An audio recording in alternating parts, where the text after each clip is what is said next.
wari umunsi nk'uyu itariki 8 z'ukwa 11/2020, umunsi ntazibagirwa. Umunsi waje ari umunsi w'umwijima ku buzima bwanjye. Igitondo cy'uwo munsi nari umudamu wubatse, ufite abana 3. Umugoroba w'uwo munsi nari umupfakazi w'abana 3. Ikinzanye hano rero ntabwo ari ukuvuga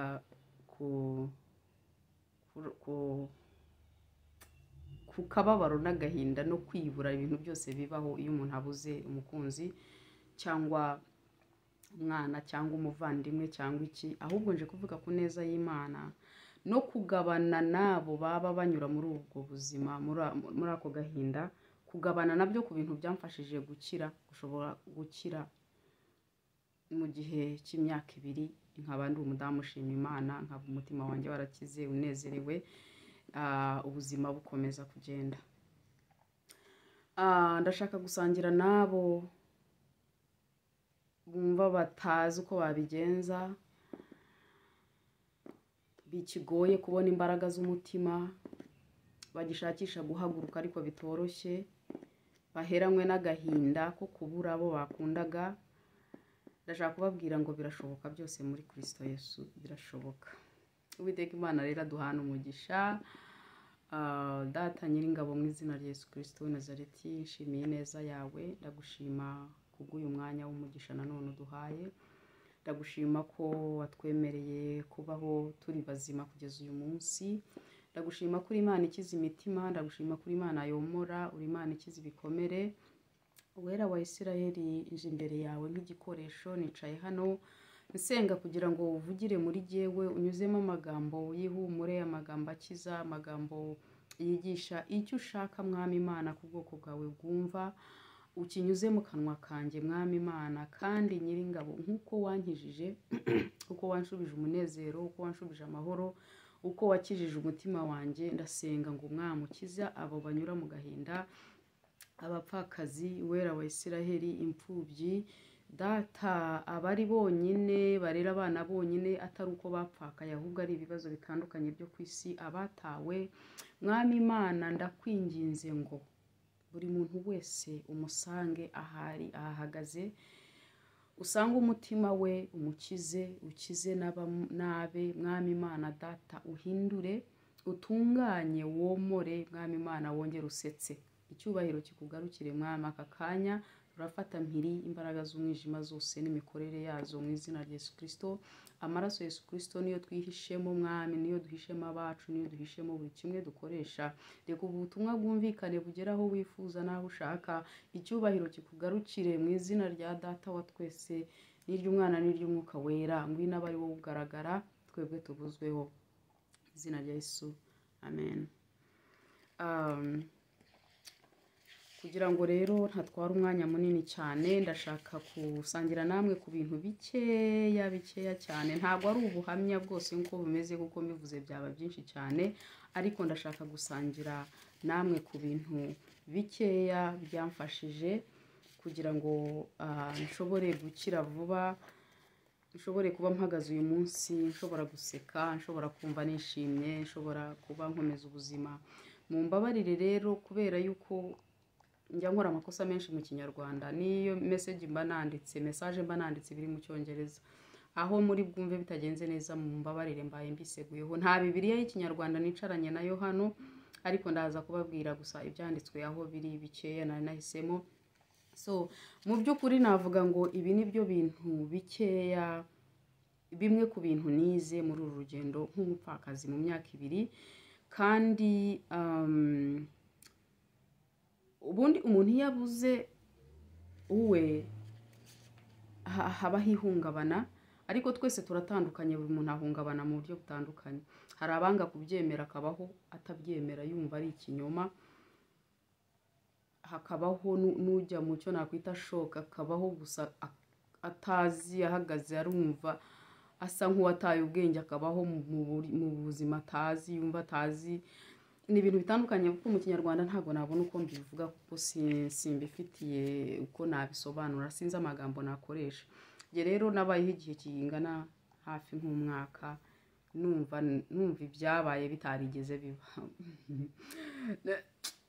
ntarabyakiriye, ariko iyo ndebye inyuma nsanga byaramfashije kuko hari intambara z'umwuka zari zikomeye imbere yanjye nagomba kurwana kugira ngo Uwiteka Imana atabara abasigaye, kuko Satani arwana mu buryo butandukanye. So Satani rero iyo yapuraninze kukwiba ukarangarira ku kintu kimwe, ukarangarira ku kuwo yibye, ushobora gusanga akwibye n'abandi. So hari intambara y'umwuka yasabaga amasengesho menshi. Kwa kutemera ko icyabaye cyabaye rero byaramfashije gufokasinga ku kuno ntambara y'umwuka no gufatana amaboko n'abandi kugira ngo dusenge Uwiteka Imana atabare. Ndashima Imana ko yatabaye ukabyara, ndashima Imana ko yahosheje intambara. So kubaho rero mu gihe cy'umwaka ntemera ibyabayeho byafashije mu buryo bwinshi, byamfashije gukora ibintu nagomba gukora, byo nagomba gushyira mu murongo, gutangira ubuzima bushyashya nk'umupfakazi. Ndi mu gihugu ntafitemo umuvandimwe nari mfitemo uwo nari nzi yari umutware wanjye, amaze kwitaba Imana numvishije nsa nk'umuntu uhagaze ahantu ku kirwa wenyine ariko Imana igenda ikuzanira abavandimwe, inshuti. Ndashimira abo bose ni ukuri bambanye hafi kandi bakindi hafi.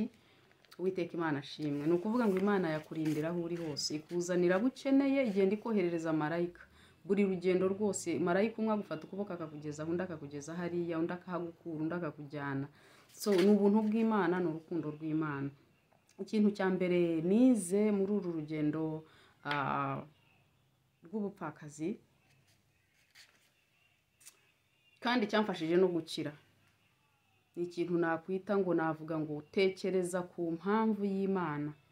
Impamvu ibyakubayeho byakubayeho, utekereza umugambi w'Imana ku buzima bwawe n'impamvu y'ibyabaye, ureke kwivovota. Gutekereza ku mugambi w'Imana bikugarura vuba kubera yuko uhita ubona impamvu ibyakubayeho bishobora kuba byarakubayeho. Kuko twese buri muntu afite uko yahamagawe. Imana ifite aho itujyana, ifite imihamagaro, hari imihamagaro iri ku buzima bwacu, hari ibintu binini Imana ishaka ko tuzayikorera. So hari igihe rero uca mu bintu kubera yuko urimo kubona training y'umuhamagaro wawe. Ibimwe uba utabizi bikazaza mbere, ukavuga niyo mpamvu nanyuze muri ibi ngibi, ese niyo mpamvu nanyuze ahangaha kugira ngo nzakomezwe mbone uko nigisha abandi. Kuko mu by'ukuri ntabwo Imana izagutuma kwigisha abantu ibintu utaciyemo, ntabwo izagutuma kugaburira abantu ibintu utariye, kuko ntabwo wabimenya, ntiwamenya n'uburyo bisobanura ntabwo wakwigisha umuntu kwihangana mu rushako utarabaye mu rushako rwagusabaga kwihangana. Kimwe nk'uko utakwigisha umuntu kwihanganira ikibazo, kwihanganira mu nzara utarashonje. Ntabwo wakwigisha umuntu ngo wakwihangana gutya ukifata gutya wabaye wisanze mu bupfakazi, cyangwa kuba uri umusingo urera abana wenyine utarabinyuzemo. So hari umuhamagaro w'Imana rero, hari navuga ngo hari impamvu ya buri kintu ku buzima bwawe. Iyo utekerejwe rero ukagitindaho ukavuga Mana hari impamvu, urimo kunyigisha kugira ngo nzigishe abandi, bituma ukura amaso yawe ku gahinda watewe n'icyabaye ukayashyira ku kwitunganya no kugira ngo uhagarare aho ugomba guhagarara, kugira ngo wa mugambi w'Imana uzasohore ku buzima bwawe kandi izaguha imbaraga gukomeza abandi nk'uko nawe wakomeye. Ikintu cya kabiri navuga ngo ruhukira muri Kristo. Tunganya umutima wawe ugira amahoro, iha amahoro, uruhure umutima wawe muri Kristo. Mbese reka Kristo akubera uburuhukiro, kubera yuko niwe mugabo mwiza. Ndashaka kubivuga mbyongeraho mvuga ko Kristo wenyine niwe muntu utaguhemukira. Abantu barahemuka. Impamvu abantu bahemuka ni iyihe? Ni kubera yuko ari abantu, hari aho batagera. Umuntu ashobora kukwizeza byinshi ariko ntabisohoze kuko byamunaniye, atari uko yanze kubisohoza, ahubwo ari uko abuze ubushobozi bwo kubisohoza. Kristo rero niwe wenyine utajya ugira inkomyi, niwe wenyine utagira ahagarukira, niwe wenyine utavuga ngo iki kirananiye sheri mbabarira nari nakwemereye iki kirananiye oya iyo agusezeranyije arasohoza ajya aduhereza n'ibyo atadusezeranyije. Ubwo mwasoma muri Yesaya 54 iy'icyongereza ivuga guhera ku murongo wa 4 kugeza ku 6 ariko iy'ikinyarwanda ntago nzishobora guhera hejuru byaba byiza usomye ugahera ku murongo wa mbere. So mwizere abari usaba byose kuruta abantu kandi wemere ko ijambo yakubwiye azarikora. Inshuro ebyiri muri uru rugendo Imana yigeze imbwira ngo wowe uzajya uhora unyihanaho ariko jye sinzakwihanaho kubera ko ndakiranuka. Iyo mvuze ijambo ryanjye ndarisohoza. Ibintu Imana yambwiye hafi ya byose imaze kubisohoza. Kubera iki? Umunsi umugoroba umutware wanjye yitabye Imana. Umunsi wakurikiyeho narabyutse ngenda njya nicara ahantu mu nguni najyaga nsengera mu cyumba cyacu. Numvaga naremeraga nk'ishashi nkuko wabona ishashi itwarwa n'umuyaga narakandagiraga ibirenge ntibigere hasi. Ndibuka maze kwicara muri iyo nguni nari narahashashe itapi hariho imisego hari ahantu twasengeraga nk'umuryango. Nahasengeraga n'abana mbere yuko bajye kuryama umutware wanjye yarahasengeraga hari n'igihe yabaga yigirije akaharara. So mpicaye Imana ivugana nanjye yampaye amasezerano uwo munsi imbwira n'ibyo numvaga binkomereye ntumvaga ntifuzaga muri uwo munota ariko ndashaka ngo nkubwire ngo hafi ya byose yarabishohoje kuko yarambwiye ngo numpanga amaso ugakomeza kumpanga amaso urugendo utangiye ntago ruzakuvuna ariko nunkuraho amaso uzagenda bikugoye. So igihe cyose rero nisangaga bisa nkaho bishaka kungora nahitaga nibuka iryo jambo nkongera nkavuga ese meze gute imbere y'Imana. So nakongera kumuhanga amaso bikongera bikoroha. So iyo uhanze amaso Uwiteka urugendo ruroroha. Reka kubere byose mbere yuko usaba abantu ubufasha ubwo aribwo bwose banza ubibwire Yesu kuko iyo udafite umutware w'isi w'umubiri w'inyama n'amaraso Kristo ahitaba umutware wawe direct aba papa w'abana. So mubwire kuko nta papa w'abana haranira umutekano wabo aharanira ko barya aharanira ko barinzwe. Mubwire abana bawe ngaba nanjye ndi hano uyu ni umuryango wawe yobora tegeka ganza. Abana bakeneye ibiryo urabizi bakeneye imyambaro urabizi dukeneye ibingibi. So byuka wicare nkuko wabyuka ukaganira n'umutware uganire nawe umubwire gahunda y'urugo imeze hanyuma ubundi umuhanga amaso urebe ko atazabikora. So niba kubwiye ngo nzakurinda emera umwizere ko azakurinda. Ijambo rye ni hame kandi n'ukuri. Ikindi cya gatatu gisha Imana inama mu bintu byose. Mu bintu byose gisha Imana inama mu bintu byose. Imigani 3 guhera ku murongo wa 5 kugeza ku 6 muri icyongereza havuga nyine ko udakwiriye ko kwizera umutima wawe kwizera ubwenge bwawe. Ntiwizere ubwenge bwawe ntiwizere ibyo ubona ntiwizere amagambo y'abantu ntiwizere amasura gusekera ntiwizere ikintu cyose ahubwo uyoboze Uwiteka inzira umushyire buri kimwe cyose. Mana ndashaka gukora business na runaka sore ese birakwiye uyu muntu azambera umugisha mubaze. Ni umwanya kugira ngo byinjiremo bizangirike uze kumubaza wamaze gukomereka umutima. Ni byiza ko wamuyoboza mbere utarabijyamo. Niba ushaka inshuti zose burya ntago ziza ari inshuti nziza. Hari abaza bafite imigambi myinshi mu buzima bwawe. Hari abantu benshi kuri isi basenywe n'inshuti. Inshuti niyo ubwira ikintu ikakivuga ryari ibanga cyangwa se mwashwana igashyira amabanga yawe yose hanze. Urabyumva? Inshuti hari inshuti nziza hariho n'izitari nziza. Izitari nziza ni za zindi ziba zitaraje nk'inshuti ahubwo ziza zifite ibyo bizishaka mu buzima bwawe ahubwo zikihisha mu bushuti. So ni byiza iyo uhuye n'umuntu iyo ubajije Imana irakubwira. Ntago sinari nigeragewe mbona nagiye kubaza Imana ikintu yange kumbwira. Nsaba inzira.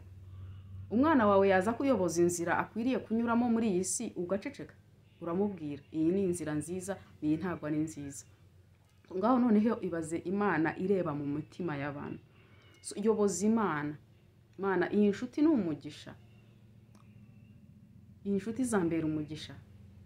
Imana izakubwira niyo utazi kumva ijwi ryayo ivugana nawe, urarota.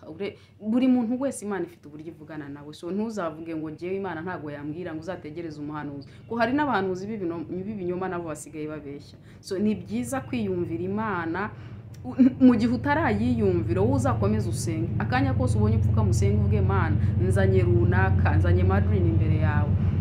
Ni inshuti igenda mubona nk'inshuti, ariko Mana imigambi ye ni mizima. Nkomeze kuba inshuti nawe, bizagukiza ibintu byinshi cyane, bizagukiza kwisanga mu bikomere, bizagukiza imbaraga nyinshi washobora gukoresha kugira ngo ukire ibikomere witeye. Mu rushako, mbere y'ujya gushaka, mbere y'uko ubona umugabo, mbere y'uko ubona umugore, ndakwinginze ujye ushaka umugambi w'Imana. Ndavugana n'abasingle mother n'abasingle father bafite gahunda yo kongera gushaka, ko gushaka ni ubushake, ntabwo ari itegeko, ni ubushake. So hari abafite ubwo bushake bwo kongera gushaka, hari abatabufite, hari n'abo Imana ibwira ko bagomba kongera gushaka kubera umugambi wayo, kubera ibyo ishaka kubakoresha. Imana ikakubwira ko ugomba kongera kugira gute gushaka. So mbere y'uko wemerera umuntu, mbere y'uko wemerera umusore, mbere y'uko wemerera umukobwa, n'abatarashaka mu byumve, cya ubanza wumve, ube shuwa ko Imana yavuze, ube shuwa ko Imana yavuze, wumve ko wumvise Imana, wayiyumviye apana iyo bakubwiye. Niba naguhanurira jya ugenda ujya imbere y'Imana, wisabire confirmation simbizi mu Kinyarwanda ngo nagivuga. Jya ubanza wisabire Imana ikimenyetso cyawe nkawe.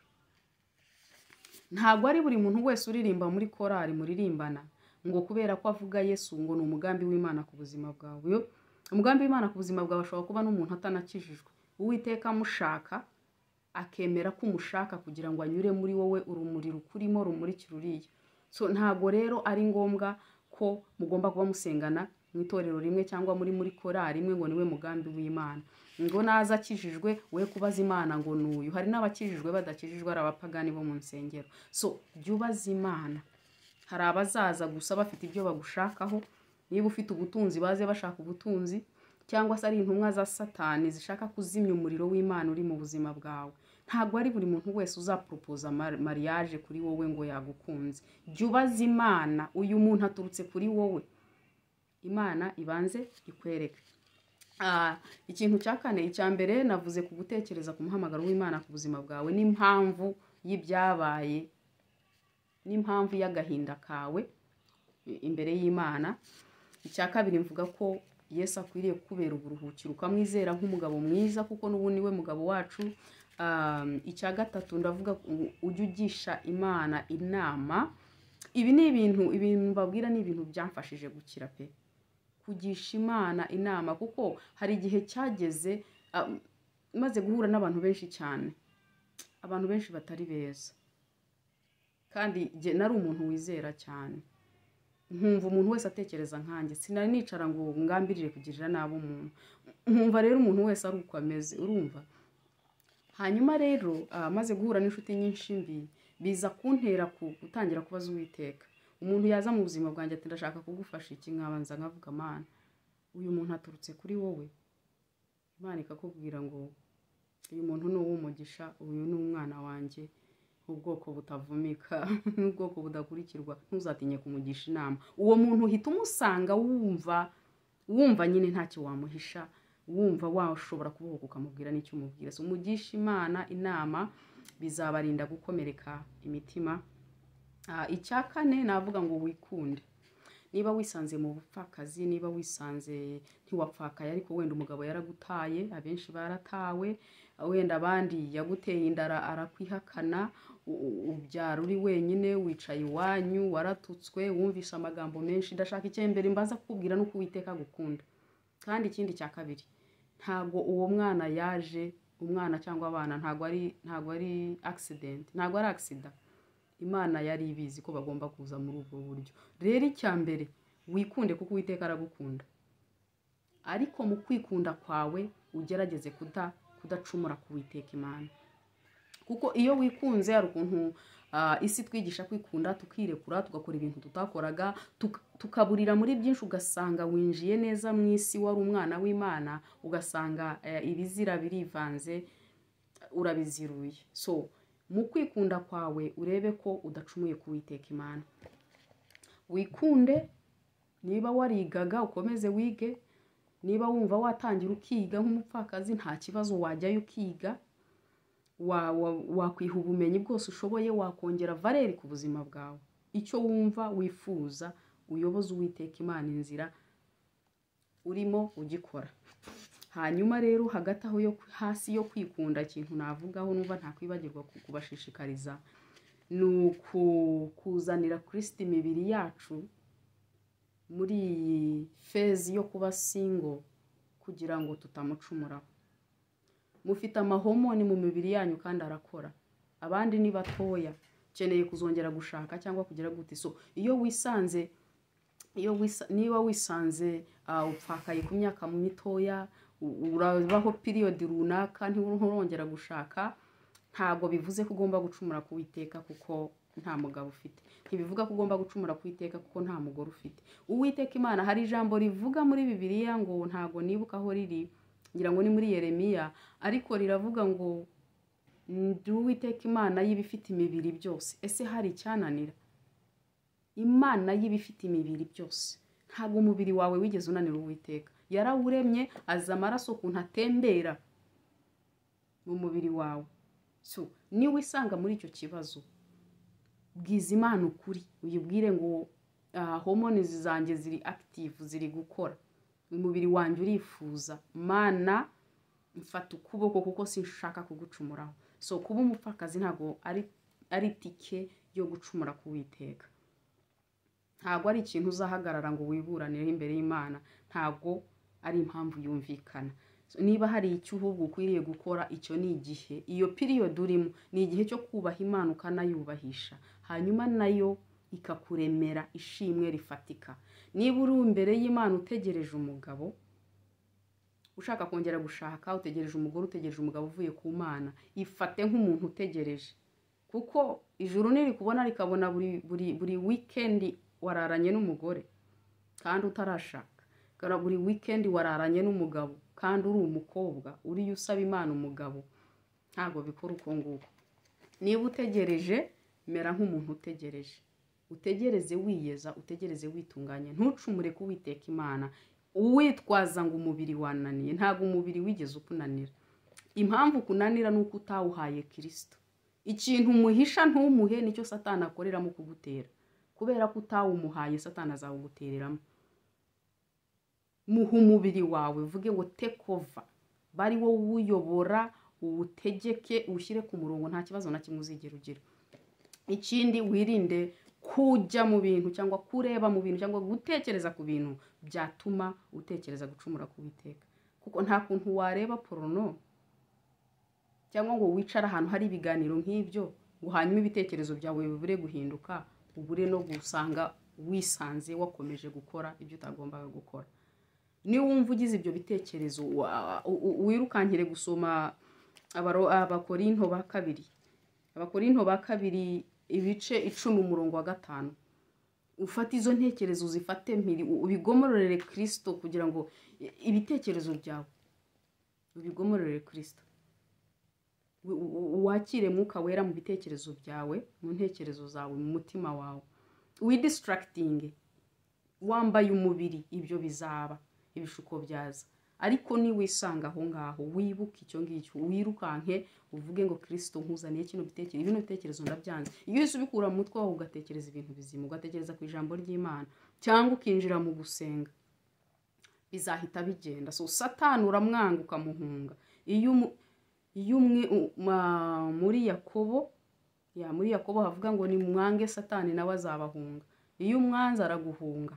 So wiha ibitekerezo umwanya ngo hanyuma bikujyane mu cyaha, hanyuma ubwira Imana mu Mana urabibona kubera yuko nta mugabo mfite, kubera ko nta mugore mfite. Oya, birashoboka gukiranukira Imana mu gihe ugitegereje kuwiteka Imana aguha umugisha, aguha umugabo uturutse kuwiteka, aguha umugore uturutse kuwiteka.